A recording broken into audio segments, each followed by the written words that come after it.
So we have a superpower that crossed the Hindu Kush Mountains in 1979, and then they spent a decade learning that, man, this area is no game to be played. Afghanistan can outlast armies. I'm Matt Haskell. I'm a high school history teacher, and we're going through Billy Joel's We Didn't Start the Fire, line by line, lyric by lyric, and we're up with Russians in Afghanistan. And when Billy Joel sings Russians in Afghanistan, he's pointing to the Soviet invasion of Afghanistan in December of 1979, and then the long war that follows all the way up until 1989. And in the setup here, Afghanistan's 1978 Sour Revolution brought a communist-aligned government to power.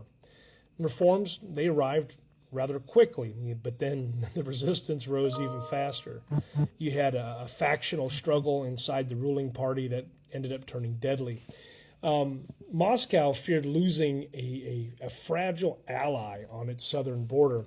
And it was December of 79, like between the 24th and the 27th, when Soviet forces began entering the country. And then they executed a leadership switch in Kabul and installed Babrak Karmal. The Kremlin expected a relatively short stabilization mission, and, well, what they met was a nationwide insurgency. As far as the war that took shape, you end up with Soviet troops, Afghan governmental units, and helicopter gunships that tried to secure cities and roads and valleys. The Mujahideen fought as just this dispersed group of guerrillas guided by local commanders and supplied from across the Pakistani border.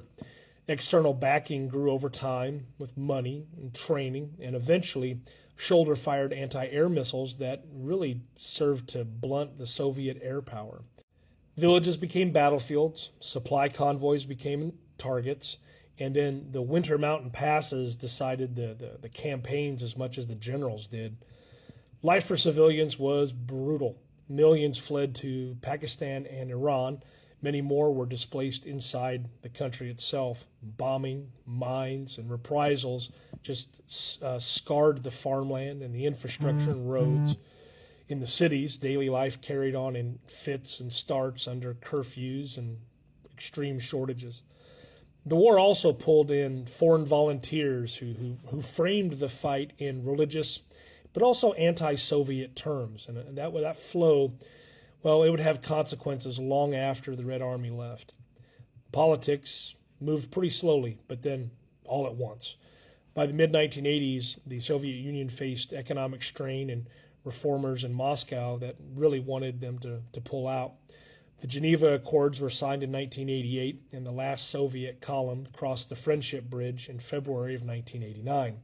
The Afghan government held for a time, but then the Civil War shifted into new alignments that would define the 1990s. So why does it appear in Billy Joel's song?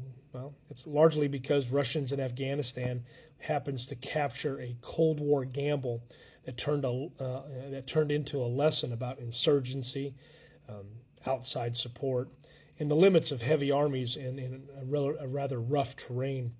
We tie it back to the song where it condenses, the invasion, a decade of guerrilla war, and a refugee crisis, and then a televised withdrawal of the Soviets. The reason why it matters is, well, this particular chapter explains how geopolitics and logistics and then local legitimacy all interact. It also shows how proxy support and portable weapons can change a battlefield, and boy, those ripples can travel far beyond the front. If you enjoyed this episode, I'm very happy for you. I enjoyed making it. We're going to keep working our way through the song because we finished that line, and our next line up is going to be a big-time shift. We're shifting gears to, well, Wheel of Fortune. Thanks for watching.